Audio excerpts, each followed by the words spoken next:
We have Hurricanes head coach Gino DiMare. Gino, if you can please start with an opening statement, and then we'll go into questions. Well, just obviously excited for the weekend. It's really our top rival. I mean, we played Florida State more than any other school in our history. Going back to the days we used to play them 6 times a year, 7 if you count the '99 season. But now we're in the ACC. Of course, we play them 3 times a year. We got them at home this year. It was disappointing. I heard Ali's talking about last year and how we went up there and we got rained out in the first game and played a doubleheader in the second game. Won the first game, played really well, and then I'm not sure what happened the second game. We played just as bad, and of course split the doubleheader, and then we lost the rubber match. But I told the guys yesterday we got to be ready to play. Florida State's not off to maybe their typical start, but we do know their players. They still have good players there, and we just got to be ready to play. We want to play good baseball. It's our rival. We expect good crowds. Should be a lot of fun. Shouldn't be anybody not up for the series, certainly, but more than anything, we just want to play good baseball. Came off a tough weekend last weekend, and we want to get back on track in the winning column. And fortunate we did that. Saved it for the last pitch there, last at bat of Tuesday's game. We're fortunate to be able to get a W there too. Coaches, what's been your message heading into this matchup? Like you mentioned, Florida State not off to the best year. Just how do you keep your guys, level-minded and going into this conference? Yeah, it's a long season, and I remember us playing them my first year, 2019. I think I'm right when I say this. We had a chance to sweep them. We won the first 2 games. We beat them up pretty good in the first 2 games. If I'm not mistaken, we might have shut them out maybe in the first couple, but one of them we did. And the third game, we had a chance to sweep late in the game, and we let them. I think we made an error late in the game and let them sneak one W out of here. But I thought playing them, I was saying to myself, this is not one of the better Florida State teams. And then they, I think they ended up going to Omaha. I'm not sure if it was 19 or 21. Was it 19 that they went to Omaha? Yeah, they went through LSU, I think, and they beat LSU on the road, which is a tough place to do. And they went to the World Series. And the point is, I guess I'm making is, you play some teams sometimes, and the team's not really clicking on all cylinders. And there they are at the end of the season. And I even used an analogy with the men's and women's basketball team to our players at Wake Forest, trying to get their spirits up on Sunday before the game. I talked maybe more so the women's because they were fighting to get in the tournament. I remember Katie talking about the battle to get her girls in the tournament in terms of the committee and putting forth a resume and things, because you have to do those things sometimes, especially when you're fighting to get in. And they got in as a 9th seed, and look, they were 1 game away from playing in the Final Four. So I think right now you want to be playing good baseball, but you also want to be getting better as the season goes along. Go through some bumps. We've gone through some. Obviously, Florida State is doing the same, I think. So I just told them, you better be ready to play. They're going to be ready to play. It's Florida State, Miami. I don't care what the records are. You better be ready to play. They're good enough, certainly, to beat anybody on any given day. If they play well, we got to make sure we're ready to play well. And that's my biggest concern. It's just my biggest talking point was just making sure we're focused. It's Florida State, yes, and we better be ready to play. But I want to play good baseball, complete baseball. On that subject, how do you kind of see the 11 comeback wins? Obviously, good that they're showing that fight and resilience, but also I know you don't want them to come down to that all the time. Yeah. How do you kind of see that this time of year for them? It's got its pros and cons to it. You like the fact that they're not quitting. And, there's no clock in our sport. We always talk about that. So anything can happen.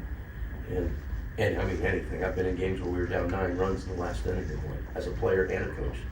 Scored 10 runs in the last inning to win the game. That's crazy. But you don't want to be spotting teams. That's not the recipe for success. We like to play with a lead. Certainly, feel like we have one of arguably the best closers in the country. We'd like to give him the ball in those situations, not while we're tied or down, which we've done a few times now. Like to give him the ball, late when we have a lead. But it's that means our starting pitching needs to do a good job establishing themselves and holding it down. And we got to come out, offensively. We have at times, but like you said, maybe not as much as you'd like. And so it does have its pros and cons to it. I like the fact that we never give up and we keep fighting. But yes, as a coach, I'd like for us to take some. I don't want to go through what we did on Tuesday too often. Now, Coach, 25 games through the season right now. What have you been most impressed with the team, and what are some areas you want to see them kind of step up and develop a little bit more? I think the most impressive thing is the home runs. Yeah, we've scored a lot of runs. I asked Josh, I just felt like, geez, I'd like to score runs differently. The home runs aren't always going to come, but it seems like home runs are up this year all over the country. And I think I asked Josh, how many runs have we scored by way of the home run? And it's over 50%. And last year was a little over 30%. So we're well up of what we were doing last year. But you want to be able to, manufacture runs. You want to be able to do good situational hitting. We didn't do that in Wake Forest. We were 1 for 35 with runners on base. We did not do a good job with less than 2 outs of a man on third base. We didn't make contact to get him in, which is all we needed was ground balls in a few situations. We couldn't get that. That comes into play in those close games. Those games were 4-1. And, Sunday's game was late when they hit the 3-run. They hit the 3-run home run solo to get their run. So I am surprised a little bit by that, because it's hard to see that sometimes in inter squads and scrimmages. The wind blows into the fall, so you don't hit a lot of home runs in the fall. The wind has been blowing out a lot, so it's worked for us, an advantage for us. The things that we probably, I'd like to see us do a little bit better of offensively is be more consistent in our lineup. I've had to play with the bottom half of the lineup again. This is the second year in a row where 6 through 9 seems to be kind of a rotating of players or the guys in where they're hitting in the lineup, so to speak. And I'd like to have a more consistency there, and of course be able to score runs in the ways I just mentioned. Pitching wise, we got to pitch better. We just got to pitch better. And just in general, the starters need to do a better job. We've done good in some games, but just inconsistency. You know what I mean? We got to be more consistent, and that doesn't mean you're shutting out teams. Like I tell the hitters, don't expect everybody to hit 350 or 400. Just give good quality at bats with good approaches. It'll take care of itself. The pitchers need to do the same thing with throwing strikes, not walking the 7th, 8th, or 9th hole hitters or hitting them when you're throwing a breaking ball and it backs up on you, hit a guy. I mean, those are silly mistakes that shouldn't happen. Giving free passes, locating their pitches, all those things. Just got to do a better job from that standpoint. Segue to that, Carson, what you kind of see there to go with him on Friday this time around against them? Well, he probably had his worst outing on Friday against Wake. Just the ball coming out of his hand just wasn't good. Just wasn't his day. But he has thrown good for us. He's had some good outings, which is why he has been pitching on Friday. When we flip-flopped him and Gage, we felt like, he deserved to get that opportunity. And he's done a good job, but again, you got to give some credit to Wake Forest. But the ball out of his hand just wasn't coming out. I mean, he just didn't have, out of his hand, it was a ball a lot of times. The pitches were not even effective. I'd like to see him obviously do a better job of that. Again, that's just going back to being consistent. But he's thrown better. His breaking ball is better this year. His changeup is his best pitch, but it's probably his most inconsistent pitch in terms of having feel for it. He threw it really good the first half of the season last year when he was really on. I think he lost some confidence the second half of the season with it, but he's done a better job with it. So, it's just one of those things. He's got to try to be more consistent. Coach, what have you noticed about the base running? I know that was a concern of yours after the Florida Atlantic win with less than 2 outs, getting guys, into scoring position. What have you noticed about that this coming week here? With base running, with our base running? Yes. It hasn't been good. We got picked off twice at Wake with one of their lefties there. Which game it was, the second game maybe? Was it the second game? But, just instincts and base running and about stealing bases. I mean, I'd like to see us steal more, but we haven't done a very good job of that. But instinctively, we had some situations. I remember 2 outs, and when they hit a ball, we hit a ball down the line, and our starter didn't go. He turned to read it, and, it's 2 outs. You're going on contact. Silly things. You shouldn't get picked off by a left-handed pitcher if you're not running. If you're running, you're stealing, you go first move, you get picked. It's understandable. That happens. But you're not running. It's right there in front of you. That should never happen. You shouldn't get picked. That's 2 outs that we had on the bases.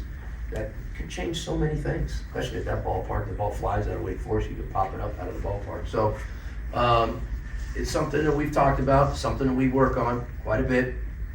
And we'll continue to keep working on it and hopefully get better and better from it. But yeah, it's definitely something that's talked about, and it's been mentioned in meetings quite a few times. You mentioned the home run hitting, really fueling the lineup for how the scoring comes to pass in a lot of these games. What do you think is kind of the next step for the lineup, with the hitting? I know power hitting is something you can't always rely on down the stretch of the season, long way to go, probably looking at contact hitting as well.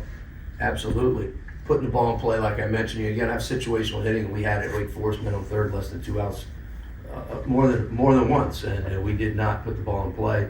You know, you want to see some guys that don't do a good job of getting base on balls. We have some guys that have hardly any walks, and we don't ask our guys to go up there to walk by any means, but you're gonna walk in college baseball. You're gonna walk, and you need to do a good job of discipline and laying off bad pitches and not chasing bad pitches, so that you'll have the count in your favor and you'll get better pitches or you'll walk. The walk is just as good as a hit. You cannot defend a walk. There is no defense for it. So I'm a big believer in being disciplined and guys, you know, tracking balls and seeing balls out of the hand and bodies under control. Those are things I look at as a coach and former hitting coach in terms of guys' approaches at the plate on every pitch. You know, I tell them it's not 4 at-bats you have in a game. It's like 20 at-bats you have in a game, because every pitch you need to treat like an at-bat. And that's the way you got to look at it. And that's how I look at it as a coach, looking at them. So, yeah, we got to do better than that, because you're not going to rely always on the home run. The wind's been blowing out. The wind's not always going to blow out. That ball that Zach hit, I told the guys the wind's blowing dead in. That could be a deep fly ball caught at the track, you know. So you can't rely on those things. Yeah, and we gave a lot of poor at-bats during the middle part of that game. We did not swing the bat very well or adjust to their guys coming in from the bullpen. We'll do a couple more for Gino.